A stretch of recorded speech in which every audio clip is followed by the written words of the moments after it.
Marcus Westfield stood at the window of his penthouse office on the 47th floor, watching the city lights flicker below like dying stars, each one representing someone struggling to survive in the empire he'd built with ruthless precision over the past 2 decades. At 42, he controlled a tech conglomerate worth $30 billion,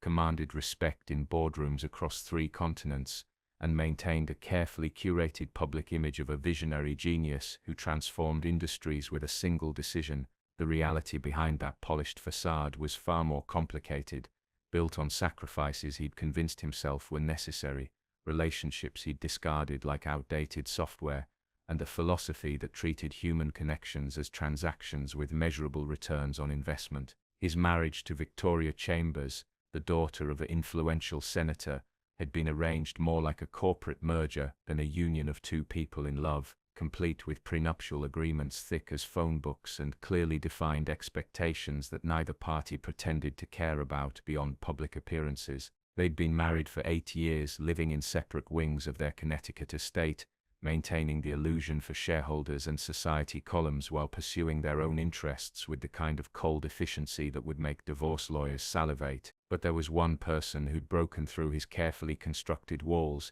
who'd made him feel something resembling actual human emotion for the first time since he couldn't remember when, though he'd never admit that weakness to anyone, including himself. Elena Rodriguez had started as his executive assistant 3 years ago, hired for her exceptional organizational skills and her ability to anticipate his needs before he voiced them, but somewhere between late-night strategy sessions and early morning coffee runs, something had shifted in ways that terrified him more than any hostile takeover ever could. She was 28, brilliant, beautiful in an understated way that didn't demand attention but somehow commanded it anyway, and she possessed an integrity that felt almost alien in the corporate world he inhabited, where everyone had an angle and nothing came without strings attached. Their affair had begun 6 months ago after a particularly grueling acquisition deal in Singapore, when exhaustion and champagne had lowered his defenses enough to let her see the man behind the billionaire mask, and for a few reckless weeks he'd allowed himself to believe that maybe he could have something real, something that wasn't calculated and cold and transactional.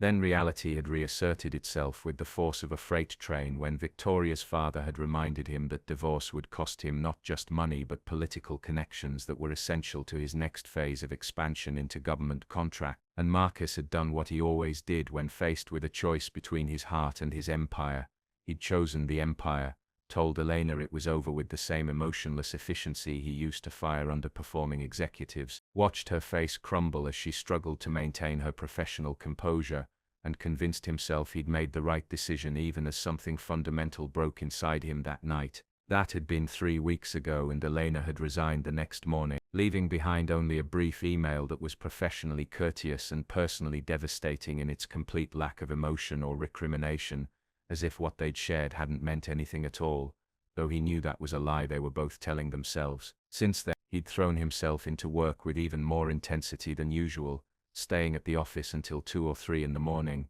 reviewing reports that didn't need reviewing, making calls to Tokyo and London and anywhere that wasn't the empty penthouse where silence pressed against him like physical weight. His assistant now was Brad, efficient young man who did his job perfectly but brought none of Elena's warmth or insight or the way she'd call him out when he was being unreasonable, which had annoyed him at the time but now felt like something precious he'd thrown away without appreciating its value. The city below continued its nightly dance of commerce and desperation, millions of people pursuing their own versions of success or survival, and Marcus wondered how many of them were as hollow inside as he felt, how many had traded their humanity for achievement and woke up one day to realize the price had been too high. His phone buzzed with a message from Victoria about some charity gala they needed to attend together, another performance of marital bliss for cameras and donors, and he typed back a confirmation while staring at his reflection in the window, seeing a stranger wearing his face, someone who'd won every battle but lost every war that mattered.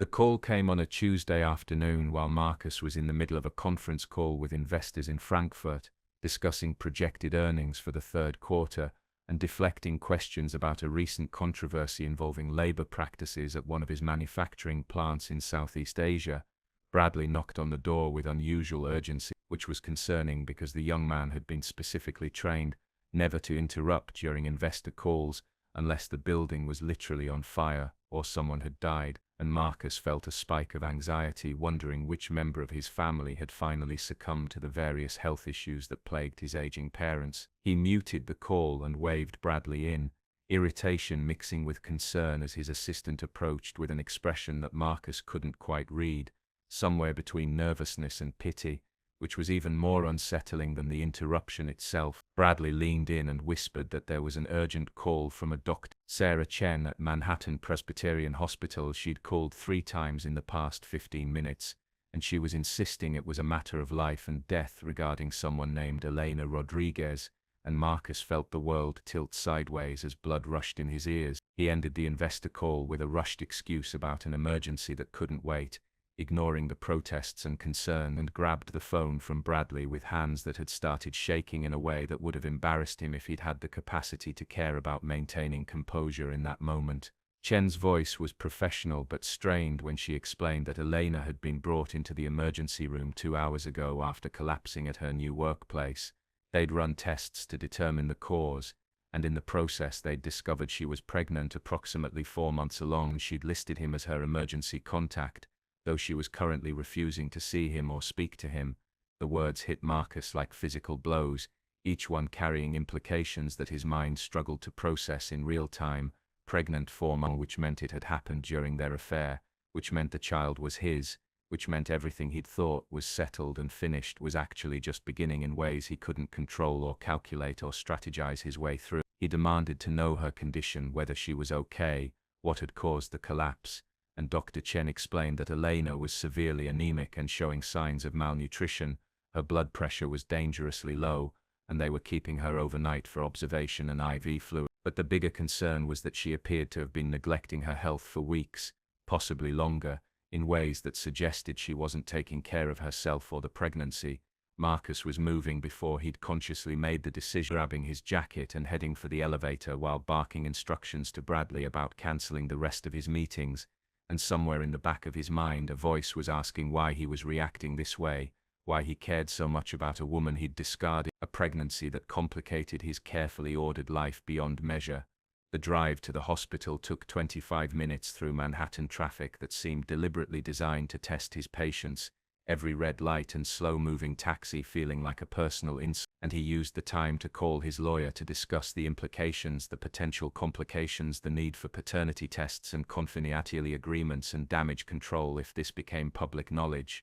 His lawyer, a shark named Davidson who'd protected Marcus from countless scandals over the years, pointed out that if Elena was refusing to see him, she clearly didn't want his involvement, which could actually work in his favor if he wanted to maintain plausible deniability or negotiate a quiet settlement that would keep everything out of the press. But something in Marcus rejected that calculation. Some part of him that had been dormant or suppressed was suddenly roaring to life, insisting that this was different, that Elena was different, that he couldn't just throw money at this situation and walk away like he'd done with every other problem in his life. He thought about the way she'd looked at him that last night when he'd ended, the hurt and betrayal in her eyes that she'd tried so hard to hide, the dignity with which she'd walked away without begging or arguing or making a scene, and he realized with sickening clarity that she'd probably already known she was pregnant when he'd broken her heart, chosen not to tell him because she knew exactly what kind of man he was, the kind who would see a child as a liability rather than a gift.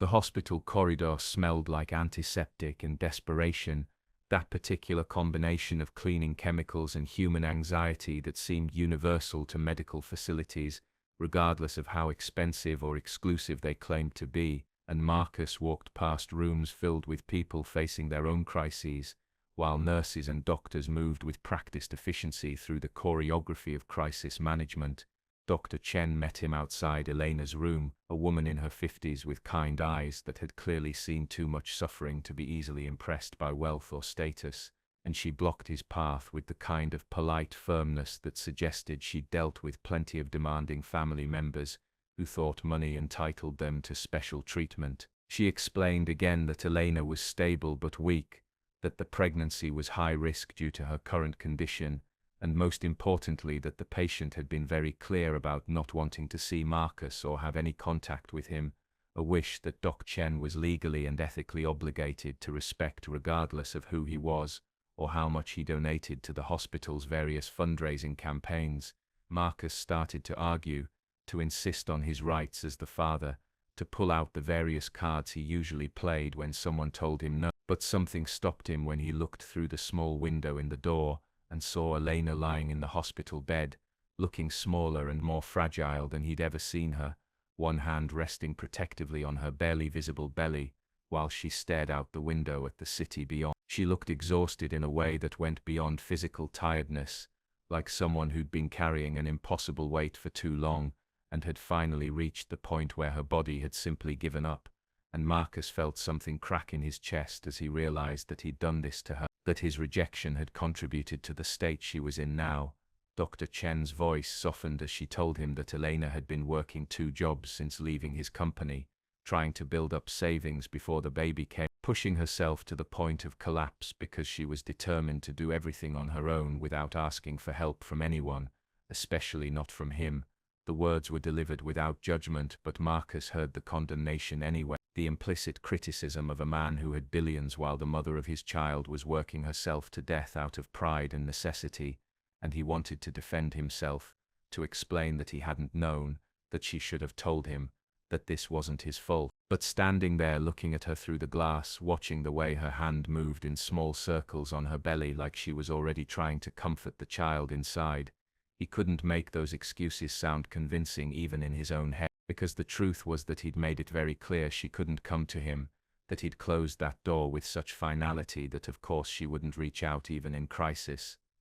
He asked Dr. Chen to at least tell Elena that he was there, that he wanted to help, that they needed to talk, but the doctor shook her head and said that what Elena needed right now was rest and freedom from stress, and his presence was clearly causing her more anxiety than comfort based on the way her heart rate had spiked when she'd heard he was in the building. So Marcus did something he almost never did. He accepted defeat and backed away, but not before standing at that window for another long moment, watching Elena breathe, watching her exist in a space where he wasn't welcome, where his money and power and influence meant absolutely nothing compared to the simple fact that she didn't want him there. He left his private number with Dr. Chen along with instructions to call him immediately if Elena's condition changed or if she needed anything at all, and he made it clear that all her medical expenses should be billed directly to him, regardless of whether she knew about it or consented to it, using his leverage with the hospital board to ensure they wouldn't refuse his money even if the patient were. Walking back through those corridors toward the elevator,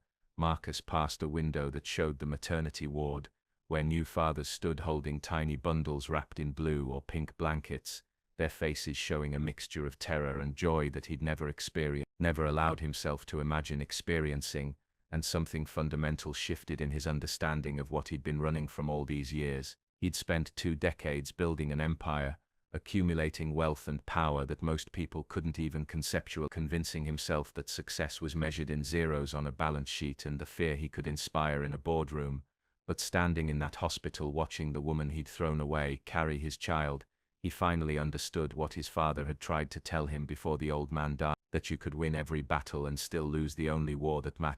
Marcus didn't sleep that night. Instead, he sat in his home office with the lights off, staring at his phone and waiting for updates from Dr. Chen that didn't come, which he took as a good sign because surely they would call if Elena's condition worsened, though the rational part of his brain recognized that no news simply meant no change rather than improvement. At 3 in the morning he finally gave up on the pretense of rest and called his head of security, a former FBI agent named Patricia Holloway, who'd been handling sensitive situations for him for over a decade, and he asked her to find out everything about Elena's life over the past 3 weeks, where she was living, where she was working, how she was surviving, information he suddenly needed with an urgency that surprised even him. Patricia had questions about privacy and legality, and whether this was really the kind of thing he wanted documented in a way that could potentially be subpoenaed if things went sideways. But Marcus overrode her objections with the kind of authority that made it clear this wasn't a request, and by the time the sun rose over Manhattan, Patricia had assembled a preliminary report that made Marcus want to punch through the mahogany desk his grandfather had left him. Elena had moved into a studio apartment in Queens, the kind of place that charged by the week and didn't ask too many questions about background checks or credit scores, sharing a bathroom with 3 other tenants, and living in a space barely larger than his walk-in closet. She was working as a server at an all-night diner in Midtown, pulling shifts from 11 p.m. to 7 a.m. 6 days a week, and she'd picked up a second job stocking shelves at a grocery store from 9 a.m. to 3 p.m. on the days she wasn't completely exhausted from the overnight shift, which meant she was basically working around the clock with maybe 4 hours of sleep scattered in between. The report included surveillance photos that Patricia had obtained from various source images that showed Elena in a diner uniform that hung loose on her frame because she'd lost weight everywhere except her growing belly, carrying plates of food to customers who probably never looked at her face, or wondered about her story, or realized they were being served by someone with a master's degree in business administration from Columbia. There were photos of her at the grocery store struggling to lift boxes that were clearly too heavy for someone in her condition, pausing to lean against shelves when she thought no one was watching, the exhaustion evident in every line of her body. Patricia had also managed to obtain Elena's medical records from before her hospital admission, which showed she'd missed 2 prenatal appointments due to work conflicts, that she was taking prenatal vitamins when she could afford them but often skipped them to save money, and that she'd been flagged by a clinic physician as high risk due to stress and inadequate nutrition, but had declined additional testing because she didn't have insurance. The records painted a picture of someone trying desperately to do the right thing while the world made it nearly impossible, working herself to death out of pride and stubbornness, and a determination not to be seen as weak or dependent, especially not on the man who'd made it clear she meant nothing to him beyond a temporary distraction from his hollow existence.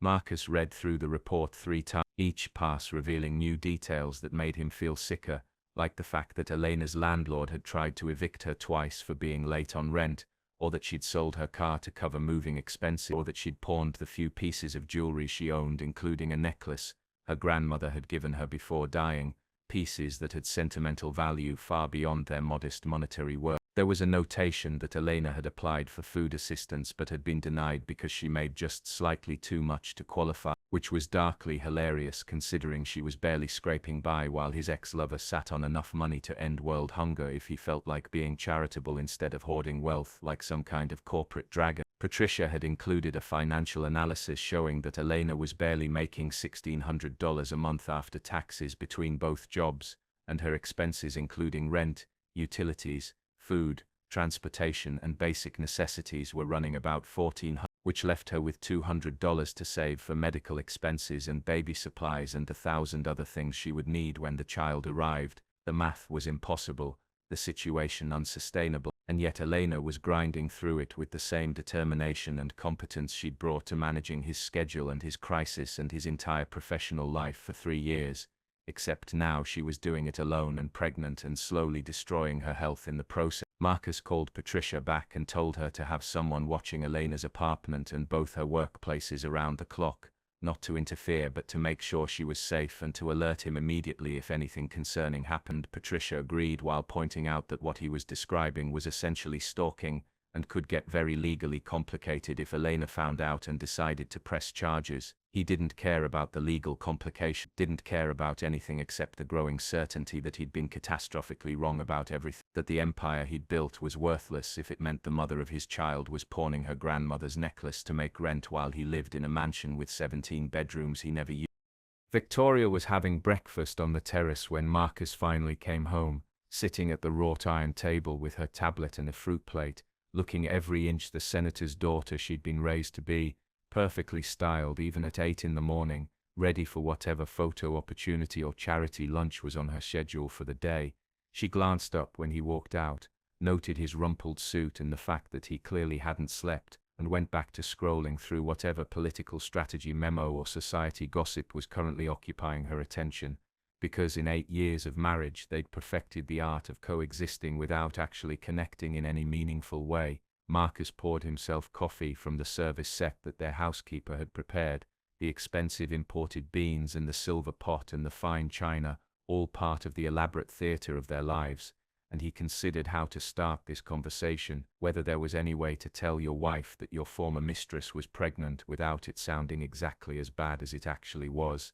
Victoria saved him the trouble by setting down her tablet and looking at him with eyes that were sharp with intelligence and completely devoid of warmth, asking if he was finally going to tell her about the pregnant assistant or if she was supposed to keep pretending she didn't know, and Marcus felt the last pretense of his carefully controlled life crumble into dust. She explained that her father's people had been tracking the situation since Elena left the company, standard procedure for monitoring potential threats to the family's political interests, and they'd known about the pregnancy for 6 weeks, long enough to prepare contingency plans and draft settlement agreements and generally treat the entire situation like the political scandal it would become if not properly managed. Victoria's tone was matter-of-fact as she outlined the options they'd already explored: a generous payment in exchange for confidentiality agreements and Elena's agreement to move somewhere far from New York, perhaps overseas where American tabloids couldn't easily find her, full medical care and support, but with the explicit understanding that Marcus would have no parental rights or involvement in the child's life. The casualness with which she discussed paying off the mother of his child and exiling her like some kind of medieval inconvenience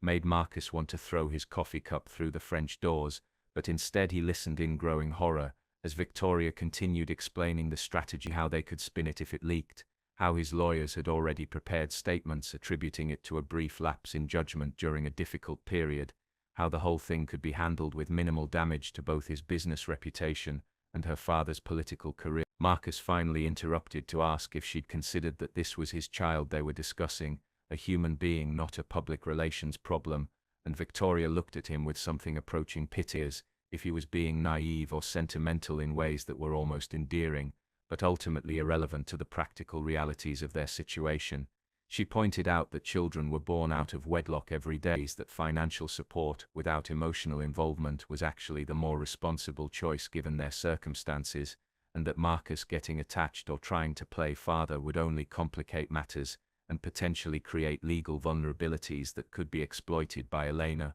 or by political enemies, who would love nothing more than to paint the Westfield Chambers alliance as hypocritical and morally bankrupt. The speech was delivered with the kind of logical precision that would have impressed him in a boardroom, but felt monstrous in the context of discussing his unborn child. And Marcus realized that he'd married someone who was essentially a female version of himself, someone who'd been raised to see every situation as a chess game where people were pieces to be moved or sacrificed as strategy required. He told Victoria that he wasn't going to pay Elena off, wasn't going to send her away, wasn't going to pretend this child didn't exist, and his wife smiled that cold smile she used when dealing with people she considered foolish or optimistic beyond reason. She asked what exactly he planned to do then: divorce her and marry the pregnant assistant like some kind of romantic comedy, throw away all the political connections and business advantages their marriage provided for the fantasy of playing house with a woman who clearly wanted nothing to do with him, based on the fact that she hadn't told him about the pregnancy and had refused to see him at the hospital. The words hit harder because they were true, because Elena had chosen to work herself to exhaustion rather than come to him, because whatever they'd had was clearly so damaged that she preferred poverty to his support, and Marcus had no answer that didn't sound delusional or self-serve. Victoria stood up, smoothing her designer dress with practiced elegance, and told him to take a few days to think clearly, to remember what was actually important versus what was temporary emotion, and she reminded him that she'd been a perfect wife by the standards they'd agreed to, had never interfered with his affairs or made demands beyond public appearances, and she deserved the same courtesy of being allowed to protect her interests and her father's political future from his mistakes. She walked back into the house, leaving Marcus alone on the terrace with his cold coffee and the growing realization that his entire life had been built on foundations that were rotting from the inside, that success measured by wealth and power meant nothing if you couldn't look at yourself in the mirror without seeing a monster staring back.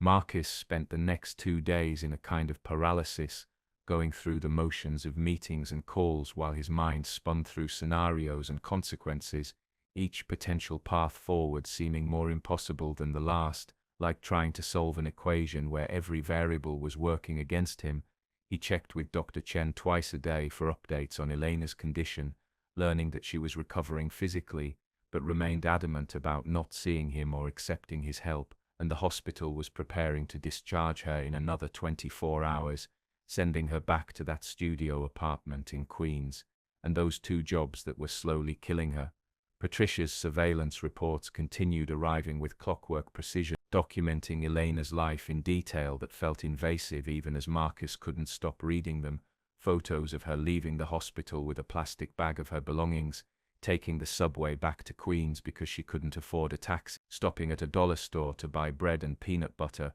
because that was what her budget allowed. There was a photo that particularly haunted him: Elena sitting on a bench outside her apartment building at twilight, one hand on her belly, and her face turned toward the setting sun. And something about her expression, peaceful despite everything, made Marcus understand that she'd already made her own decisions about what mattered and what didn't, and his money and power were firmly in the second category. He found himself thinking about his own father, a man who'd built the initial fortune that Marcus had multiplied 100-fold, but who'd always insisted that family came first, that wealth was meaningless without people to share it with, advice that Marcus had dismissed as sentimental nonsense from an older generation that didn't understand how the modern world worked. His father had died 5 years ago, disappointed in Marcus's marriage to Victoria, disappointed in the cold efficiency with which his son ran his life, and Marcus had attended the funeral with appropriate gravitas, but hadn't really grieved,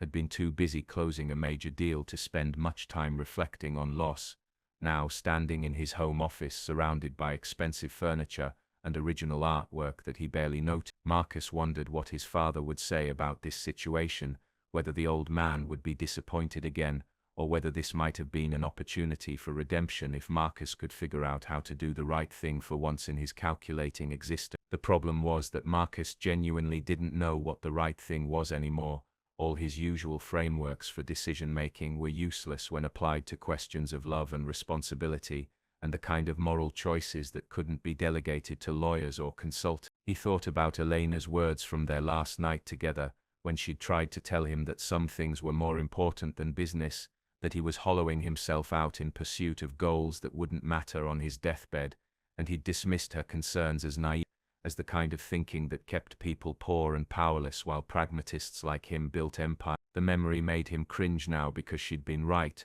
because here he was with $30 billion and absolute misery, unable to sleep, unable to eat, unable to function because the one person he actually cared about was working night shifts at a diner to avoid asking him for help. Marcus pulled up the financial reports that Bradley had prepared for the quarterly board meeting, pages of projections and growth targets and strategic initiatives, and he realized that he couldn't remember why any of it had seemed important, what he was even building this empire for, if not to share it with someone, to leave it to someone, to have it mean something beyond just accumulating more zeros. There was a nursery in the east wing of the Connecticut estate, designed by Victoria's decorator when they'd first married, equipped with the finest furniture and organic linens and every possible amenity, but it had never been used because neither of them had wanted children, had seen them as complications to carefully managed lives rather than blessings worth celebrating. Marcus walked through the empty room now, running his hand along the pristine crib that had never held a baby,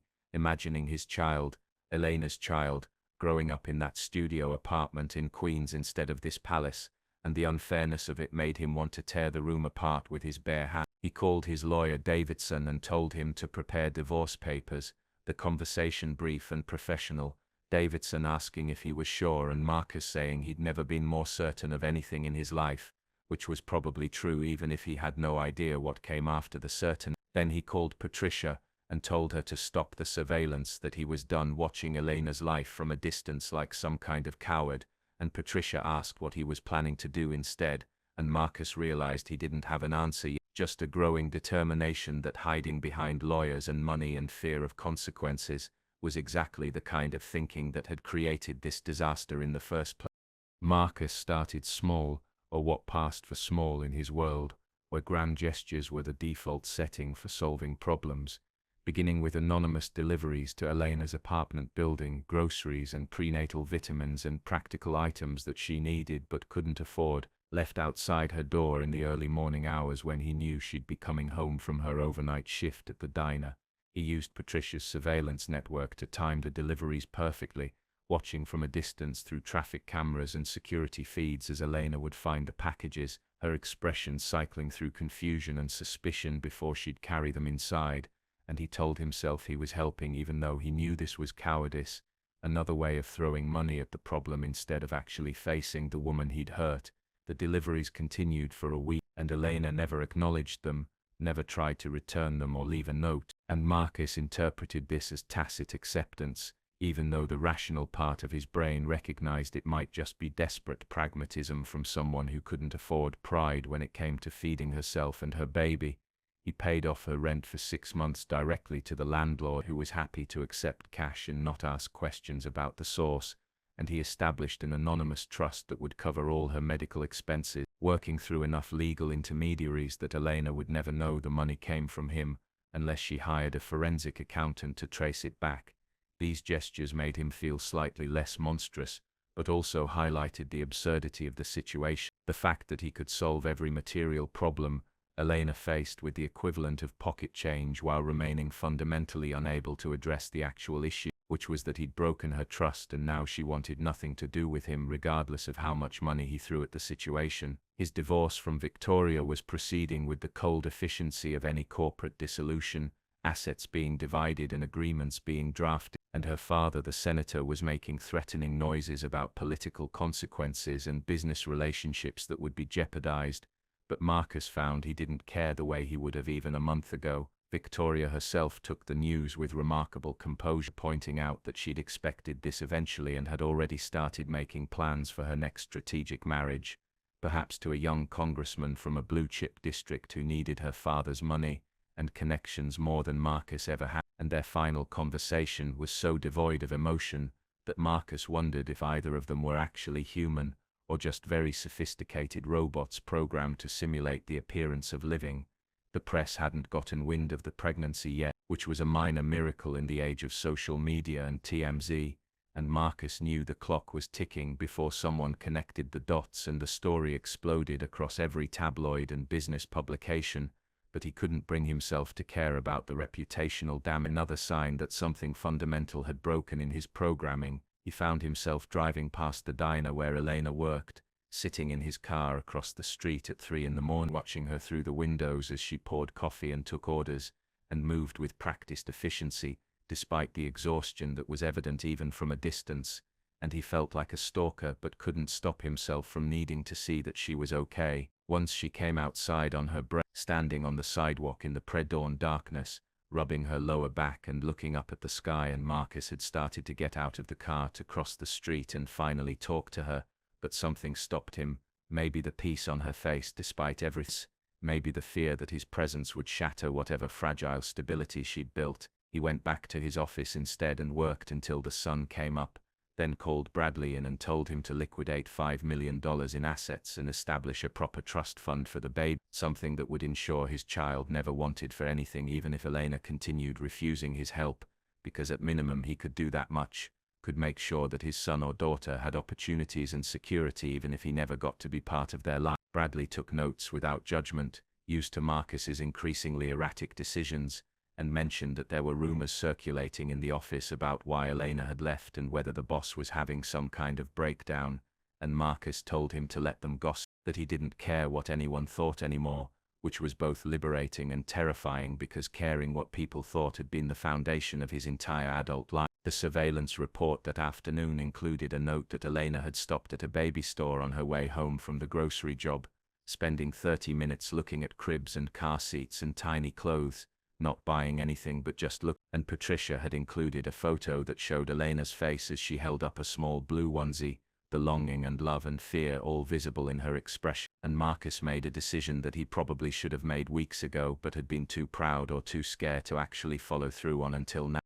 Elena's next prenatal appointment was on a Thursday afternoon, the one regular medical care she allowed herself despite the cost, and Marcus knew about it because he'd been paying attention to her schedule in ways that would absolutely qualify as obsessive if anyone asked, which no one did because he'd stopped confiding in people months ago. He waited in the clinic's hallway, having arrived an hour early to make sure he didn't miss her, sitting in uncomfortable plastic chairs, surrounded by pregnant women and anxious partners, feeling completely out of place in his tailored suit among people who were dealing with the normal struggles of bringing new life into the world, without the complications that billions of dollars and emotional dysfunction created. Elena appeared at the reception desk looking tired but determined, wearing the uniform from her grocery store job, because she'd come straight from her shift, and Marcus watched her check in and take a seat in the waiting area, pulling out a worn paperback novel to pass the time, and he realized she hadn't seen him yet. Didn't know he was there waiting for a conversation she'd been avoiding for months.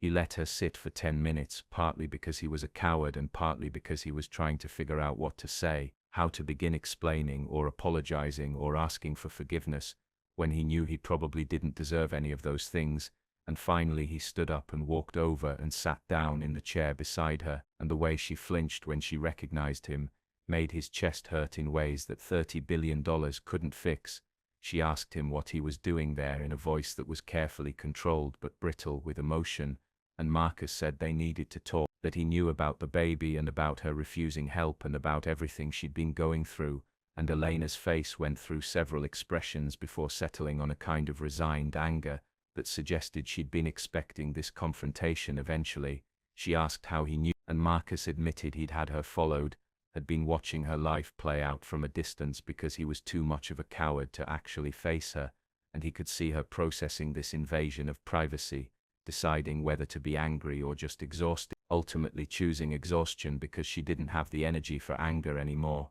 They sat there, in the clinic waiting room, surrounded by other women dealing with their own pregnancy journeys, and Marcus tried to explain what he'd been doing, the trust fund and the rent payments and the groceries, and Elena cut him off to tell him she knew it was him, that she wasn't an idiot, that anonymous deliveries perfectly timed to her schedule were obviously from someone with resources and information that could only come from surveillance. She'd accepted the help because she needed it, because pride didn't feed her baby or pay for doctor visits, but accepting practical assistance didn't mean she forgave him or wanted him in her life, and Marcus needed to understand that the money didn't fix what he'd broken when he'd looked her in the eye and told her she meant nothing to him. The words were delivered without malice but with a kind of final authority that made Marcus understand he was running out of time and chances, that Elena had already made peace with doing this alone, and his sudden interest in being involved was more about his own guilt than her actual need. He asked her why she hadn't told him when she first found out, and Elena laughed bitterly, reminding him that he'd ended their relationship specifically because it interfered with his carefully ordered life, had made it clear that she was disposable, and that his empire and his marriage and his reputation were more important than anything they'd shared. She'd found out she was pregnant 2 days before he'd broken things off, had been planning to tell him when he'd preempted that conversation by explaining that she was a mistake he needed to correct, and why would she tell someone that news when they'd just informed her she was an inconvenience they needed to eliminate. Marcus tried to explain that he hadn't known, that he would have handled things differently if he'd known about the baby, and Elena cut him off again to point out that the fact he'd only changed his mind after learning about the pregnancy was exactly the problem, that she wanted someone who valued her for herself, not just as a vessel for his child, and he'd proven beyond doubt that he wasn't that person. The nurse called her name before Marcus could respond, and Elena stood up, looking down at him with an expression that combined pity and disappointment, and told him that he could set up whatever trust funds or support structures he wanted, that she wouldn't stop him from providing financially because that was his responsibility, but she didn't want him at appointments or trying to be involved in the pregnancy, and after the baby was born they could discuss custody arrangements through lawyers like the business transaction he'd reduced everything else in his life to. She walked through the door to the examination rooms, and left Marcus sitting in that plastic chair, surrounded by the evidence of life continuing despite his plans and control, and something finally broke through the walls he'd spent decades building, some understanding that you couldn't manage your way into meaning or strategize your way into love, that Elena was right and he'd destroyed something precious because he'd been too afraid to let it matter more than his carefully constructed empire of nothing. The board meeting that afternoon was supposed to be important. Discussions about a major acquisition that could expand his empire into new markets and cement his position as one of the most influential tech entrepreneurs of his generation, but Marcus sat at the head of the conference table, barely hearing the presentations, his mind replaying Elena's words in the clinic, the way she'd looked at him with disappointment that cut deeper than anger ever could. His executive team noticed his distraction, exchanged concerned glances about their boss who'd been acting increasingly erratic for weeks, and finally Bradley interrupted the presentation to ask if Marcus wanted to reschedule since he clearly wasn't engaged with the material. Marcus looked around the table at these people who depended on him for their livelihoods, who respected his business acumen and feared his judgment, and he realized he didn't care about any of it, that the acquisition and the expansion and the quarterly projections were just elaborate distractions from the fundamental emptiness of his existence. He told them to proceed without him, that Bradley could handle the preliminary negotiations and they could meet again when Marcus had his head straight, and he walked out of his own board meeting, leaving behind shocked silence and the beginning of rumors that the great Marcus Westfield was finally losing his grip on the empire he'd built. He drove to Connecticut, to the estate he'd shared with Victoria, walking through rooms that had never felt like home, past furniture selected by decorators and art, chosen by consultants, and all the expensive trappings of a life built for show rather than substance. In the nursery that had never been used, Marcus sat on the floor in the golden afternoon light and tried to imagine what his life would have been like if he'd made different choices, if he'd valued connection over control, if he'd been brave enough to choose love when it was offered instead of retreating into the familiar cold comfort of wealth and power. His phone buzzed with messages from his lawyer about the divorce proceedings, from Patricia with another surveillance report, from business contacts wondering what was happening with various deals, and Marcus turned it off, sat in silence for the first time in years, and let himself feel the full weight of what he'd lost and what he was losing. That evening he drove to Queens, parking across from Elena's building, not to watch or surveil but just to be near someone who mattered, someone real who'd seen through his carefully constructed persona to the hollow man underneath and had tried to tell him there was a better way to live. He thought about his father's funeral, how he'd stood at the grave and felt nothing because he'd already cut himself off from emotion years before, how he'd gone back to work the next day and closed a major deal, and convinced himself that was a more appropriate tribute than grief. His father had told him once that the measure of a man wasn't what he built, but what he built it for, who benefited from his success beyond himself, and Marcus had dismissed it as the philosophy of someone who'd never achieved true greatness, never understood that sentimentality was a luxury that ambitious men couldn't afford. Now sitting in his car watching lights come on in Elena's window as she returned from whatever job she'd been working that evening, Marcus finally understood what his father had been trying to teach him, that all the success in the world meant nothing if you were too afraid to be vulnerable, too controlled to let yourself need someone, too proud to admit when you'd made catastrophic mistakes. He pulled up the photo on his phone that Dr. Chen had sent, the ultrasound image of his child, a grainy black and white image that medical professionals could interpret, but that looked like abstract art to Marcus, and he tried to see his future in those indistinct shapes, tried to imagine what kind of father he could be if Elena ever gave him the chance. The problem was that Marcus had spent his entire adult life being certain, making decisions based on data and strategy and carefully calculated risk assessment, and now he was facing a situation where none of his usual tools worked, where the outcome depended entirely on another person's willingness to forgive and trust and take a leap of faith with someone who'd proven he didn't deserve any of those things. Rain started falling, drops on the windshield creating patterns that distorted the lights of the building, and Marcus sat there in the expensive car that cost more than most people made in several years, and he finally admitted to himself what had been true all along, that he'd fallen in love with Elena somewhere between the late-night strategy sessions and the morning coffee, that she'd become essential to his life in ways he'd been too afraid to acknowledge, and pushing her away had been an act of cowardice dressed up as pragmatism. He thought about Victoria and their cold, efficient marriage, about the years of pretending that emotional distance was sophistication rather than damage, about building walls so high and thick that nothing could get in to hurt him but also nothing could get in to save him. His phone, still turned off, held hundreds of messages that all felt meaningless compared to the one question that actually mattered, whether Elena would ever look at him again with something besides disappointment and resignation, whether his child would know him as anything more than a name on support checks and legal documents. Marcus had conquered markets and destroyed competitors and built an empire that would outlast him, but sitting in that car watching rain fall on a modest apartment building in Queens, he finally understood that he'd spent decades winning battles while losing the only war that mattered, and now the only question was whether it was too late to surrender.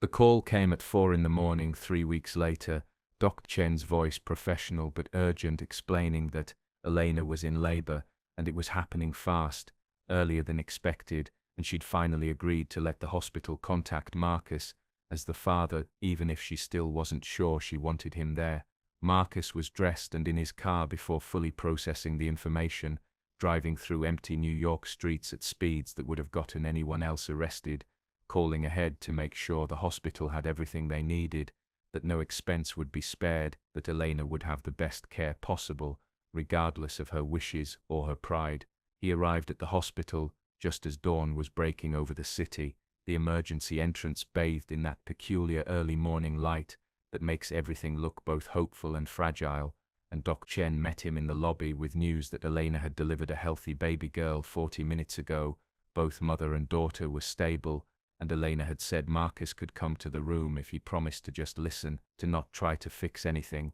or manage the situation, or turn it into another business negotiation. Walking down that corridor felt like walking toward judgment, each step bringing him closer to the woman he'd hurt, and the child he'd never expected to have, and Marcus realized his hands were shaking in a way they hadn't since his first major presentation to investors 2 decades ago, except this time the stakes weren't measured in dollars, but in something far more valuable and fragile. Elena was sitting up in the hospital bed when he entered, looking exhausted and radiant in the way that women do after giving birth, and in her arms was a tiny bundle wrapped in hospital blankets, a miniature human being with a shock of dark hair and a face so perfect it made Marcus's chest ache. He stopped in the doorway, afraid to come closer, afraid that his presence would shatter whatever peace Elena had found, and they looked at each other across the distance of months and mistakes and all the things that couldn't be unsaid. She asked if he wanted to meet his daughter, and Marcus nodded because he didn't trust his voice,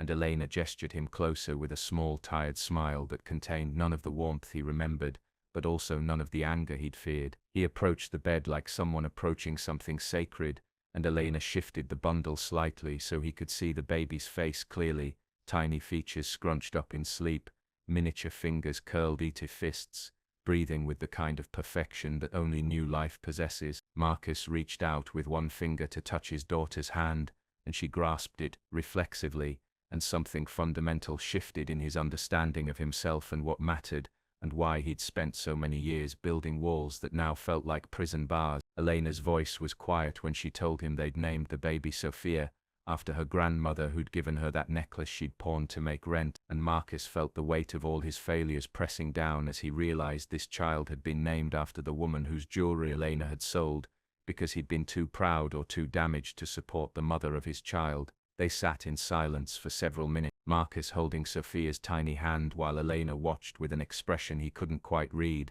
and finally he asked what happened now, whether there was any chance Elena might someday forgive him, whether he could be part of Sophia's life in some meaningful way beyond writing checks and establishing trust funds. Elena's response was measured and honest, explaining that forgiveness wasn't something that happened in a moment, but was a process that would take time and consistent proof that he'd actually changed, that she wouldn't let Sophia grow up with a father who treated people as assets to be managed and discarded when they became inconvenient. She said he could visit, could be involved in the baby's life, but she needed to see evidence that he was capable of actually caring about someone beyond what they could do for him, that he could be present and vulnerable, and all the things that had terrified him into pushing her away in the first place. Marcus agreed to her terms without negotiation or counteroffer, and in that moment of surrender he felt something like hope breaking through the walls he'd spent his life building, a small crack that suggested maybe it wasn't too late to become the man his daughter deserved, the partner Elena might eventually trust again. She told him Sophia needed to eat and he should probably go get some rest, that they could discuss custody arrangements and logistics later when they were both less exhausted, and Marcus stood to leave, taking one last look at his daughter sleeping peacefully, unaware that her father was a man who'd built an empire but lost his soul and was now trying to figure out how to rebuild from the foundation up. Walking out of the hospital into the morning light, Marcus called Bradley and told him to clear his schedule for the next month, that he was taking time off for the first time in his professional career, and Bradley's shocked silence spoke volumes about how unprecedented this decision was. Then Marcus called his lawyer and told him to accelerate the divorce proceedings, to be generous with Victoria beyond what was required, and to stop trying to protect his assets because he was done letting fear of loss dictate his choices. He drove back to his penthouse office one last time, looking at the city spread out below that massive window where he'd stood so many nights feeling empty and powerful, and he realized that power without purpose was just another form of poverty, that he'd been the richest poor man in New York, surrounded by wealth,